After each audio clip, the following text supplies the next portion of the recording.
အခုဆိုရင်သမီးလေးကအင်စာလုပ်နေတယ်နော်အင်စာလုပ်တာကိုထိုင်းလို့ทำการบ้านทำการบ้านทำการบ้านလို့ပြောပါတယ်အင်စာလုပ်တော့သူကစာကြက်ရတယ်ပေါ့နော်စာကြက်ရတယ်စာဖတ်ရတယ်စာကြက်တယ်စာဖတ်တယ်ကိုထိုင်းလို့อ่านหนังสืออ่านหนังสืออ่านหนังสือလို့ပြောပါတယ်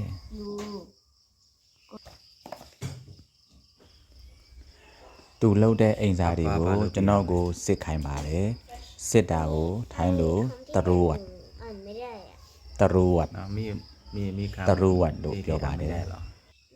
มีเหรอคำไหน သမီးလေးကပြောတယ် อันนี้แปล ရှစ်ခုမြောက်စလုံးကိုသူမဖတ်တတ်ဘူးတဲ့ရှစ်ခုမြောက်စလုံးကိုထိုင်းလို့ เขียน คำที่8คำที่8คำที่8လို့ပြောပါတယ်ပြီးတော့သူကပြောတယ်သူအဲ့ဒီစာတွေကိုသူရေးရအောင်မယ်တဲ့ရေးတာကိုเขียนหนังสือเขียนหนังสือเขียนหนังสือလို့ပြောပါတယ် อ่านได้หมดไหมลูก သူကအခုအကုန်လုံးဆိုလို့တတ်ပြီတဲ့ ยกเว้น အကုန်လုံးဆိုလို့တတ်ပြီဆိုတာကိုထိုင်းလို့อ่านได้หมดอ่านได้หมดอ่านได้หมดလို့ပြောပါတယ် เอ้ย มันนี่ เอ้ย သူကပစ္စည်းတစ်ခုကိုရှာနေပါတယ်ပစ္စည်းရှာတာကိုထိုင်းလို့หาของหาของหาของလို့ပြောပါတယ်သူရှာတွေ့သွားတော့ဒါမဟုတ်လားလို့သူကပြောပါတယ်ဒါမဟုတ်လားကိုထိုင်းလို့အနင်းငိုင်းအနင်းငိုင်းအနင်းငိုင်းလို့ပြောပါတယ်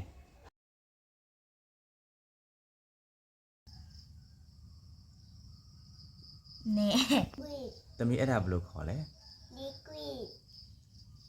liquid liquid เหรอ liquid ကညီမလိုပါပြောရတယ် liquid လို့ပဲခေါ်ကြရတယ်နော် ก็ได้สิ correction အိုးလိမ်မာလိုက်တာ ဒီနေရာကဆရာမလက်မှတ်ထိုးမယ့်နေရာပါ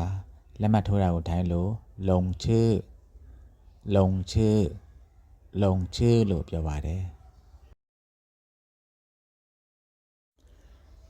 ဒီအိမ်စာကိုတမီးလေးကအတားမိုင်ဆရာမကိုအပ်ရပါမယ်အတားမိုင်ဆရာမကိုထိုင်းလို့ครูประจำชั้นครูประจำชั้นครูประจำชั้นလို့ခေါ်ပါတယ်တမီးလေးကအခုဆိုရင်ကျောင်းသွားခါနေ Ovaltine ကိုတောင်းနေပါတယ်